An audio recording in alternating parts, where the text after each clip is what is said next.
Okay, this is the last video for Chapter 5, and this is putting everything that you've learned together in this one set of problems for these last 3 sections.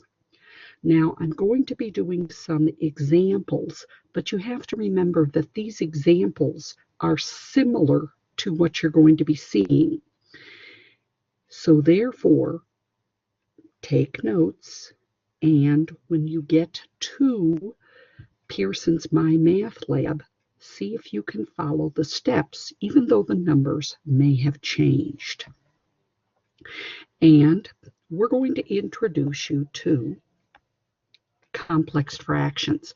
Now, we kind of talked about this last chapter when you were dividing fractions, but you're going to see more of them today.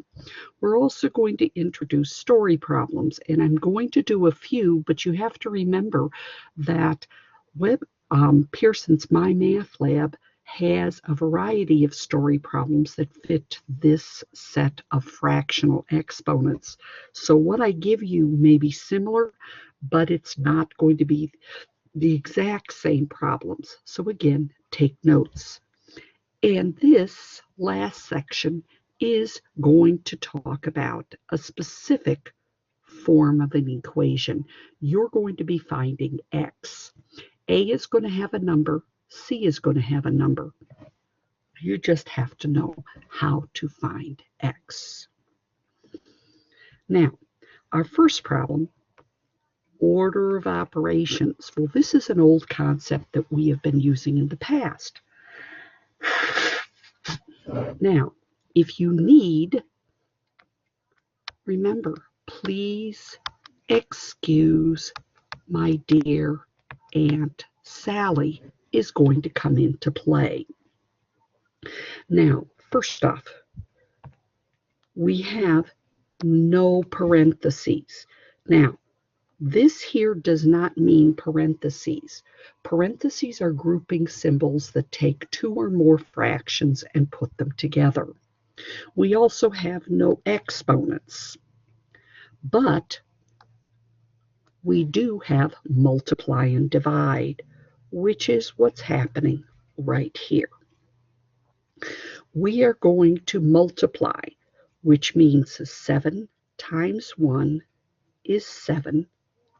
10 times 6 is 60, plus 1/12 plus 7/12. Now we have no more multiply or divide, but we do have add and subtract. So we're going to multiply first. Now, here we're going to add like terms, because if you remember, we have to have a common denominator. Well, this is going to give us, in this case, 7/60 plus 8/12. Now, we need a common denominator. And hopefully, you know it's 60. Now, if you need to, use the ladder method to get 60. Or think about, is there a number that multiplies by 12 that gives me 60? The answer is yes. So here we will have 7/60, but if we multiply 12 by 5, we must multiply 8 by 5 to give me 40. Now we add 40 and 70 to get 47/60. This is my answer. And because I cannot reduce my fraction, it stays. Notice we multiplied first. Now we added like terms with same denominators. Then we had to get common denominators because 60 and 12 were different. How you get 60 is up to you. Now, let's try number 3. Okay, let's put please excuse my dear Aunt Sally. Well, we have parentheses. So we're going to put these together first, but we have to remember, how do we divide? Well, this is 1. Now remember, we need the reciprocal of 9/11ths, and then we're multiplying, which means that I am going to get 11 over 18.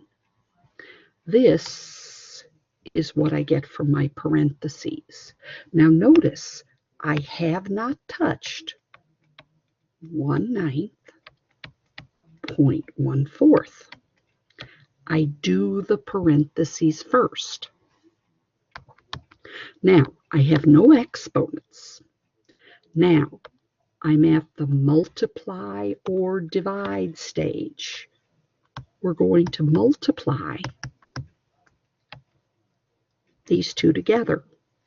Well, this gives me 1 times 1 is 1. 9 times 4 is 36. And then we bring down 11/18. Okay? Well, to add or subtract, we need a common denominator, which just happens to be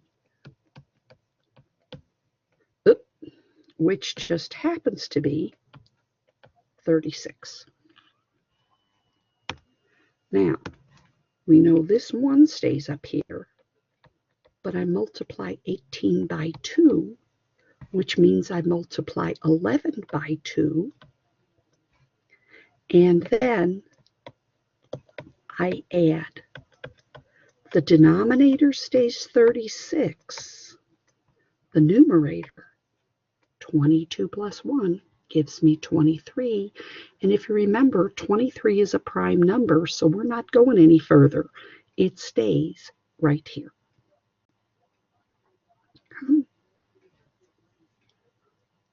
Now, please excuse my dear Aunt Sally. Well, I have no parentheses this time, but I have exponents. Now you have to remember, this little 2 is saying 5/6 times 5/6.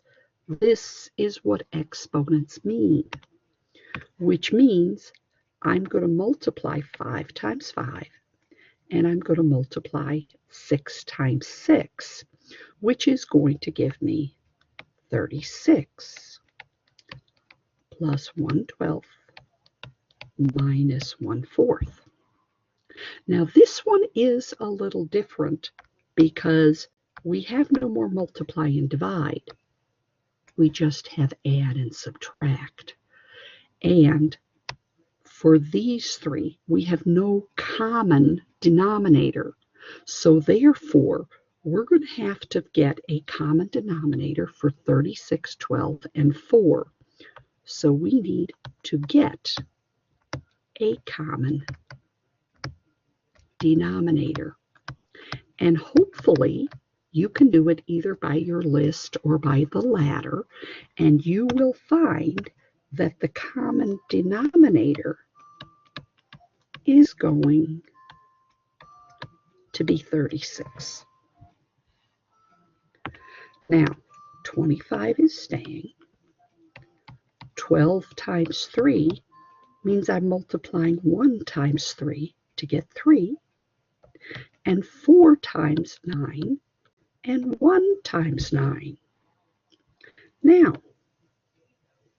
this is going to give me 28 36s minus 9 36s, which gives me a final answer of a positive 19 36s. This is different than one of our earlier slides because I have no common denominators. So therefore, I have to make them all the same. Now, we're going to introduce you to a complex fraction. Now, this is still, please excuse my dear Aunt Sally, but this is really 3 problems in one.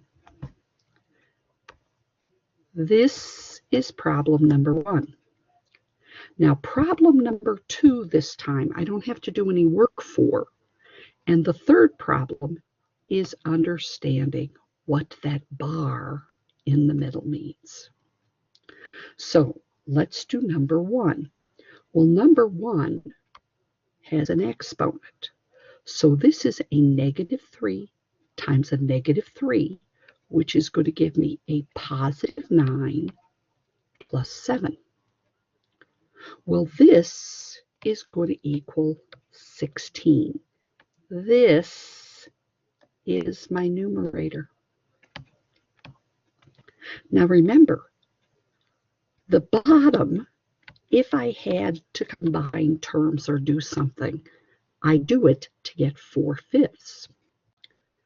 But now, all I have to do is put 16 in the top, 4/5 on the bottom, and then I have to recognize that this line means divide, which is 16 divided by 4/5. I need the reciprocal. So this is 16 over 1, 5 over 4, and this becomes times. I'm going to cross cancel because this 4 and this 16 I can divide by 4. Well, my answer is going to give me 4 times 5 is 20. Now 1 times 1 is 1, but my answer is just 20. I don't need this 1 in the bottom. It's a whole number. Okay. Okay.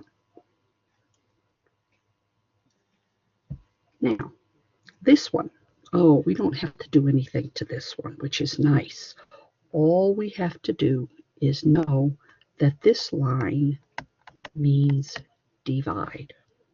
So we're going to rewrite this as x squared over 12 divided by x over 6. Well, remember, this one, if you wish, I like to rewrite it with 2 x's over 12. Now I need the reciprocal, which means 6 is going over x. Now the purpose for writing these 2 x's is, if you remember, if I have an x in the numerator and an x in the denominator, I can cancel it out. But also, I can take the 6 and the 12 and cross cancel by dividing by 6. This will give me 1. This will give me 2. Well, how do I finish? This x multiplies by 1. Now, it gives me 1x, but mathematically, we don't always put the 1 in front of it. But in the bottom, this is 2 times 1 gives me 2. Now this is a good answer, but you also have to remember that this fraction is the number 1 over 2 with an x on the side. Either way, this is the better way to write your answer, but this is what it means. Okay? Because remember, we didn't write the 1 here. That's where the 1/2 comes from, right there. Okay. Now, this one. Okay. This is one problem. This is my second problem. And then I've got to do what this line in the middle means. So I've got to do 3 problems, and it's only one showing. Well, first off, take the numerator. We have 2/3 plus 1/6. We need to get a common denominator, which hopefully you know is 6. Well, this will give me 1. This 3 multiplies by 2, which means this 2 multiplies by 2 to give me 4. When I add these two together, that is going to give me my numerator. Now, if I take my denominator, I'm going to put it over here, we have 3/4 minus 1/2. We need a common denominator, and hopefully you know it's 4. This is 3. We're multiplying numerator and denominator by 2. So this answer of 1/4 is going down here. I have to do 2 parts. This is problem number 1. This is problem number 2. Now we do this one. This one means 5/6 divided by 1/4. I got to flip this one. 4 over 1 times 5/6. Now I'm going to cross cancel, which means I'm going to divide by 2. Now I get the answer. 5 times 2 is 10. 3 times 1 is 3. This is a good answer. But also 3 and 1/3 is a good answer, but this is the mixed number. If they don't ask you for a mixed number, don't change it. Okay? Now, this one. Okay. This is dividing by this. Notice that little line in the middle means divide. Okay, now I'm going to take the numerator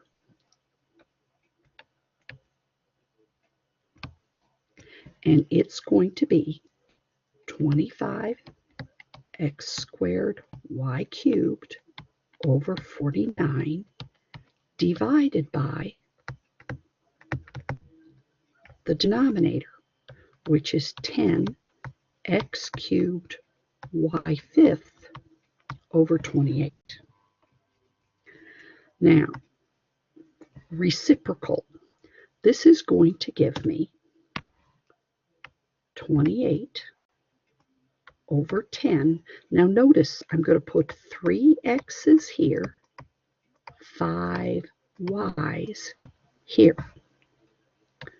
multiply 25 XX, Y, Y, Y over 49. Now, I have 2 x's in the numerator, 2 in the denominator. I have 3 y's in the numerator and in the denominator, so I've gotten rid of the letters. But cross-canceling 25 and 10, I'm going to divide by 5, which is going to give me 5. This is going to give me 2. Now, 28 and 49, I can divide by 7. This gives me 7. This gives me 4. So my answer, okay, numerator, 5 times 4 is 20. And notice, I have no more letters left in the numerator. Now in the denominator, I happen to have a 7 and a 2, which gives me 14. But notice I got this y and this x, which gives me x, y squared. Now, be careful. These numbers I can reduce. If I divide by 2, I get 10 with a 7, but I have to keep my variables. This 10 over 7 x y squared works. Now, as I said, writing out the variables is your choice. If you remember from the exponent rule, we can subtract the exponents to get this answer. But if you have trouble, this works every time. Okay. Now, we're going to do another problem like problem number 7, except this one has letters. Okay. This is my numerator. This is my denominator. And then my third part is the fraction bar. Okay. Numerator. We have 1 over x plus 1 over y. Well, in order to get a common denominator, both must have xy.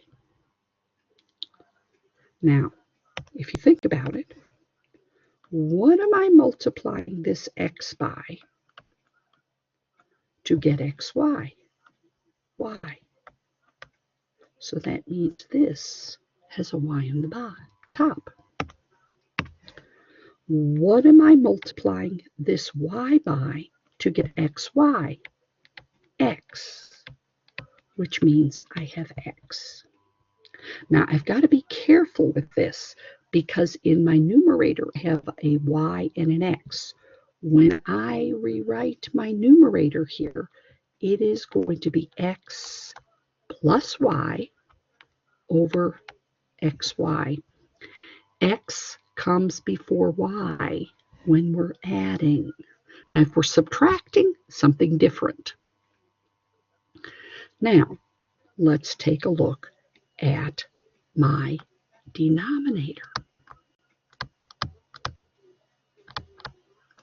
Well, this is 1 over x minus 1 over y.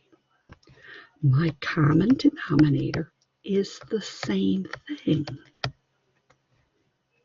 And as I'm going to get y minus x, which means when I write this denominator, it's y minus x over xy. Now, part number 3. This is saying x plus y over xy divided by y minus x over x, y. This has got to flip, which means it's xy. Now, something we got to be careful with. This is going to require that you take out a -1, okay? Because remember that old distributive property? This means -1 parentheses x minus y. Do you see that this is what my numerator is? So this is a negative x, a -1, x minus y, and this is x plus y over xy. Now, this happens sometimes. In this case, I'm showing it to you because you may wonder, why did they have a -1 in front of a parentheses? Well, technically, x comes before y. And we did talk about the distributive property. So as you can see,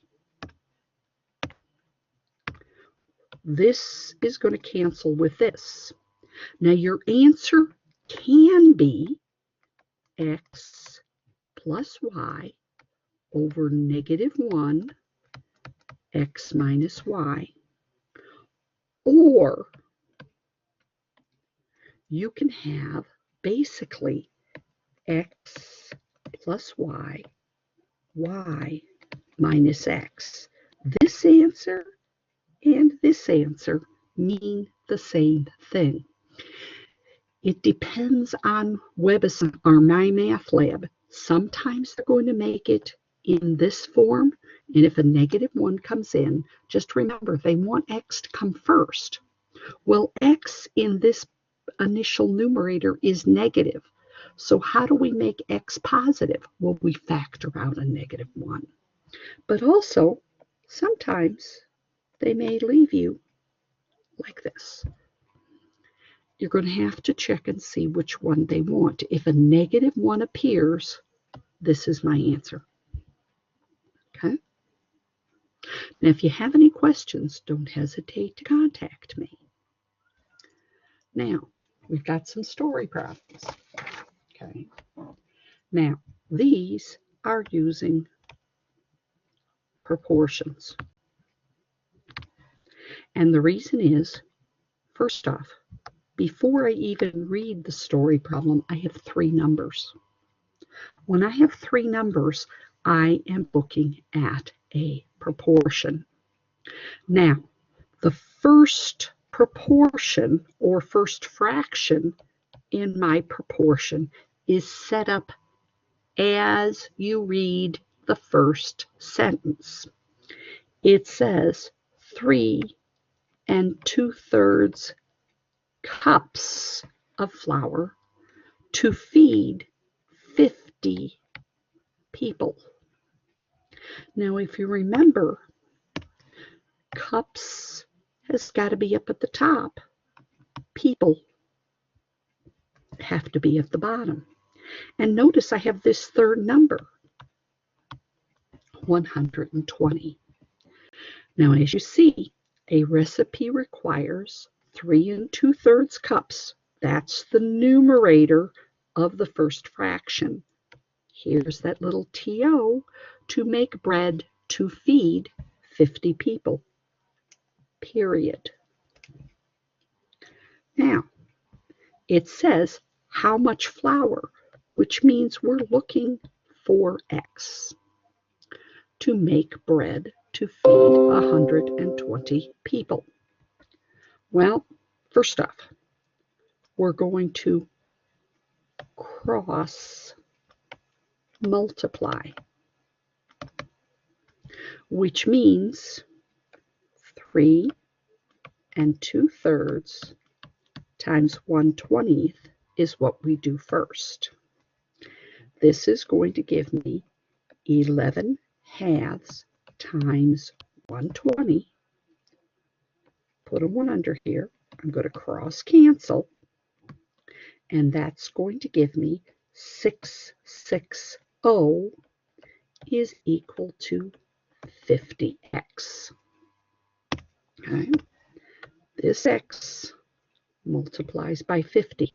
Notice how the red and the black make two crosses or cross multiply. Now to finish, we're going to divide by 50. Now remember, recipes don't use decimals.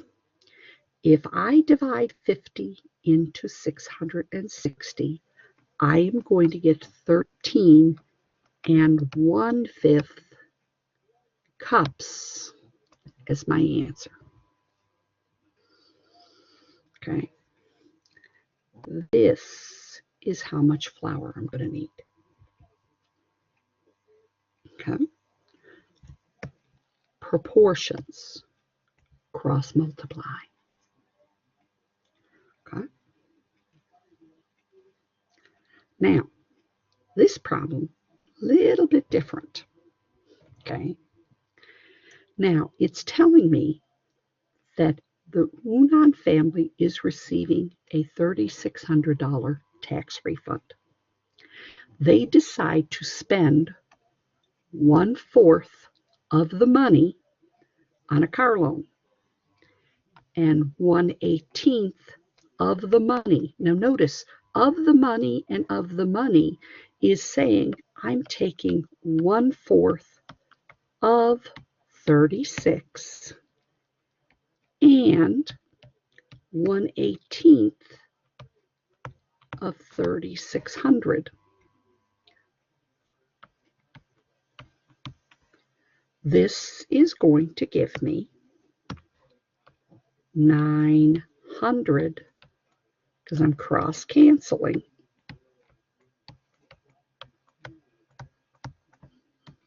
200. So that means they're spending $1,100 out of their refund.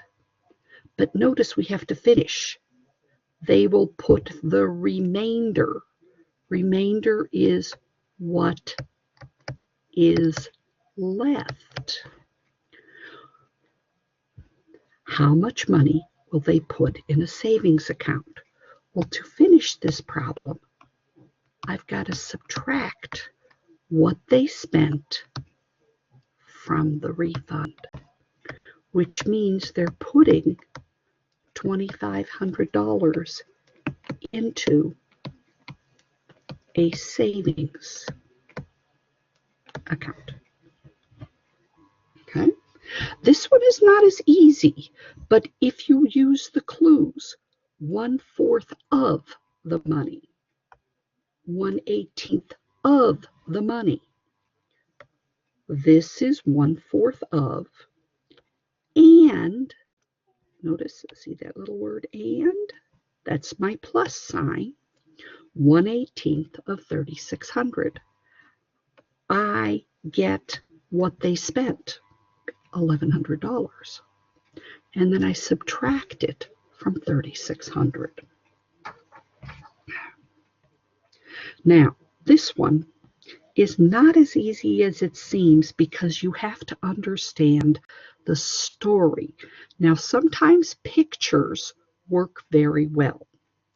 Now, first off, Jason planted a rectangular rose garden in the center of his 28-foot by 22-foot backyard. Okay, let me draw you a picture just with that sentence. He has a 28-foot and he has a 22-foot backyard. In the center, this is his center, he's putting his rose garden. Now, around the garden. Well, this center is my garden.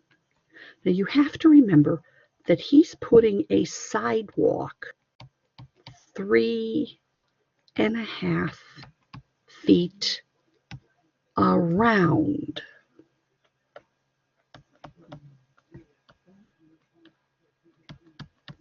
So that means from this side of the rose garden, he's got a sidewalk that's 3.5 feet wide. From this side of the garden,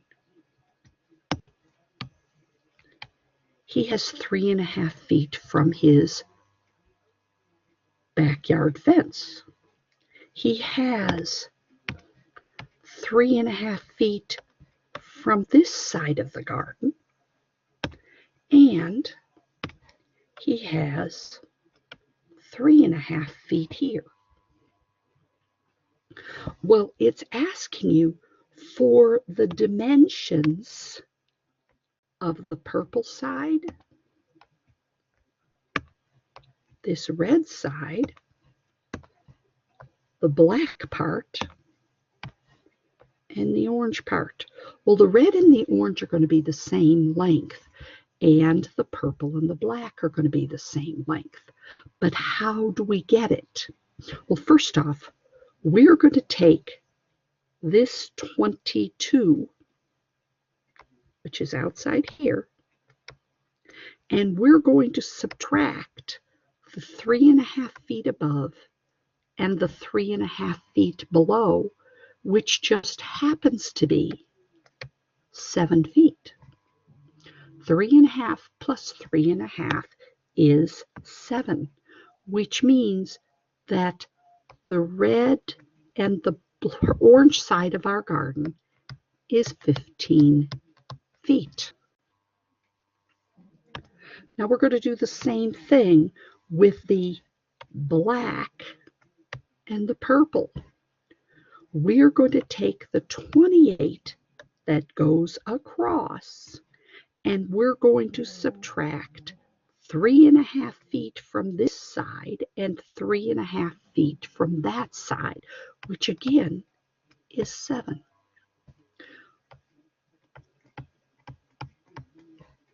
So the rose garden is, in this case, 21 feet by 15 feet. This is my answer. Because remember, the sidewalk has got to be on both sides. There's 2 3.5s on either side. Also, from the top to the back, we have 3.5 feet here, 3.5 feet here. 7. So this is my answer. Okay. Now, the last couple of slides are really quite easy. We are going to be asked in the last section of Chapter 5 to solve for x. Well, I've given you a very good example, and I've got a couple more examples to give you, but the key is creating a proportion. Notice we put a 1 under this 4. Then we cross multiply, which gives me x times 1 is x. 3 times 4 is 12. That's my answer. We create a proportion by placing a 1 in the denominator with c, which means under the 4, I put a 1. Now let's practice a couple of times. Okay, put a 1 under the 8. Cross multiply. X times 1 is x. 8 times 5 is 40. Now, if you'll notice in the other problem, I didn't check it. Check is something that you can do. But what it's saying is, if I go back to this problem, and where x is, I put 40. Is this true? 40 divided by 5 is 8. It checks. Okay. Now, the check is up to you.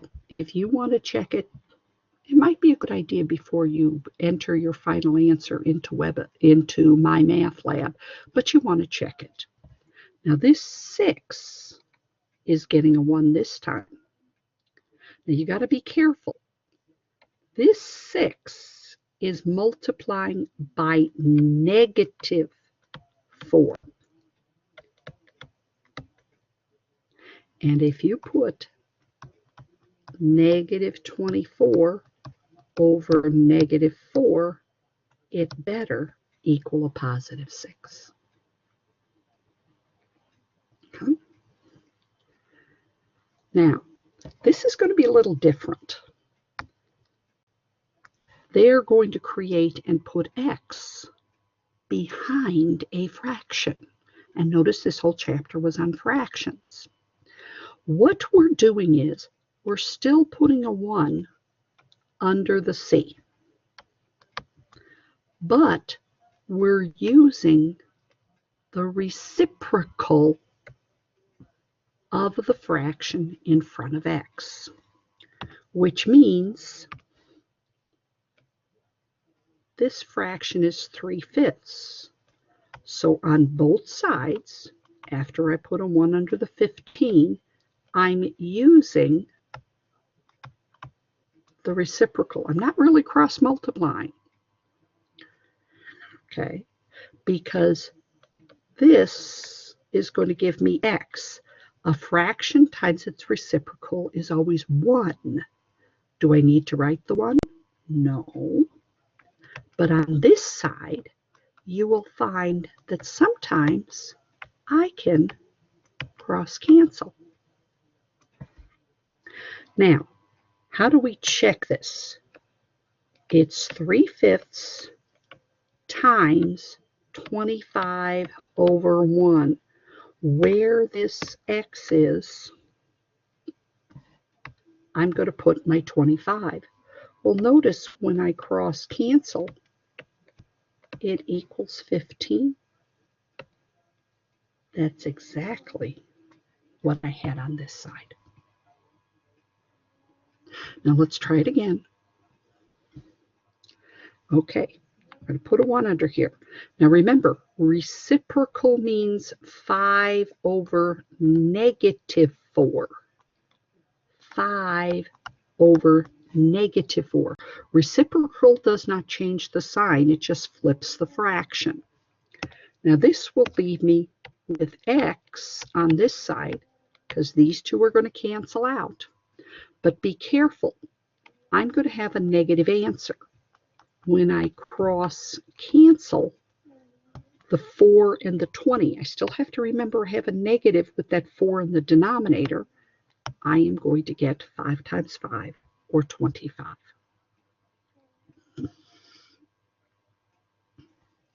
Now we're going to try this one. Putting 1 here. This is my fraction, so I'm using the reciprocal. This side is going to leave me x, because a fraction, its reciprocal, when they multiply each other, should give me a positive 1. But don't forget, on this side, I still have a negative answer. This 3 and this 60, I can cross cancel to give me negative 80. Okay. Now, this one. These last 3 slides are going to use more complex fractions. Okay.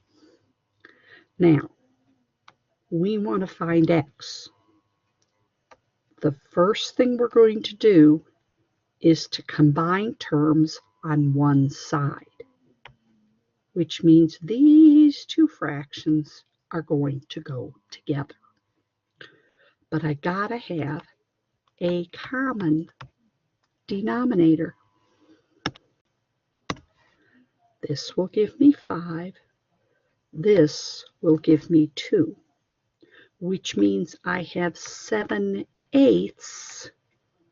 is equal to, now this is x over 2. We have a proportion. We cross multiply. X times 8 is 8x. 2 times 7 is 14. And I'm going to divide by 8. X. Now don't forget, this fraction reduces to 7/4. Now, if you want to check this one, you use just this side. This will be 7/4 divided by 2. Remember, this line means divide. So this is 7/4 divided by 2. We need the reciprocal.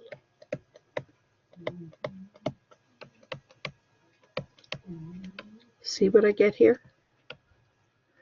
See what's here?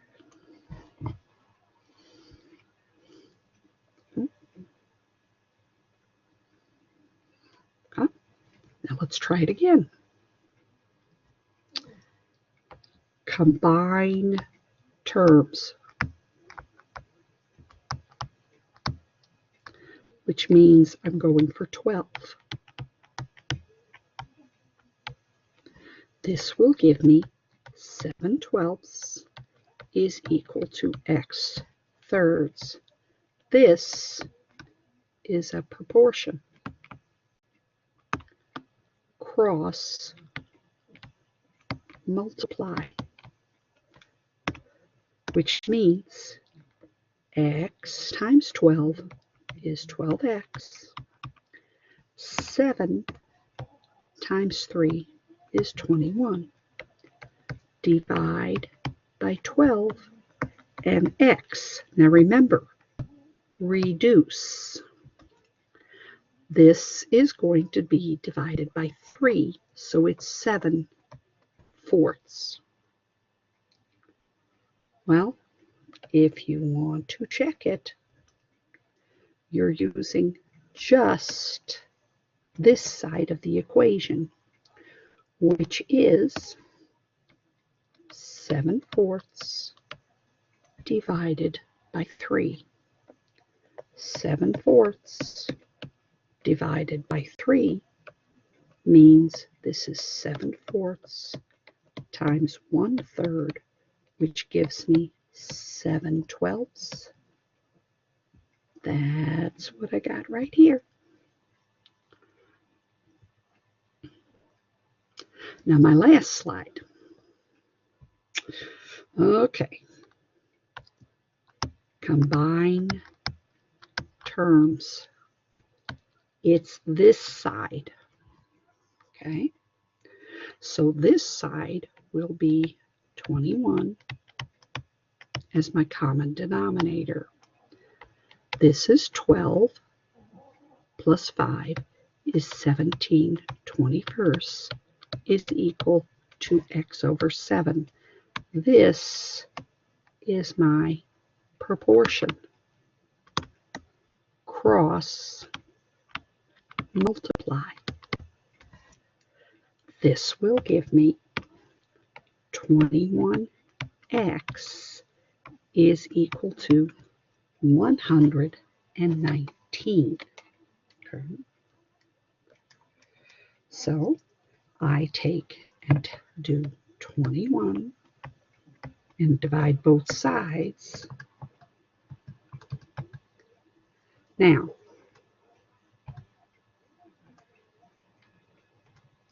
you're going to notice that this fraction reduces because I can divide by 7 to give me 3/17. because I can divide by 7. Now, if I want to check it, okay, I'm using just this fraction. This will be 17/3 divided by 7. 17/3 divided by 7/1. Flip this fraction. And notice what we get. Isn't it the same that's on this side? The answer is yes. So therefore, you have all of the ways of getting the correct answer. Now this ends chapter 5. This should make life pretty easy for you. If you have any questions, please make sure that you email me and let me know that you're struggling so that I can help you. Take care. Have a great weekend.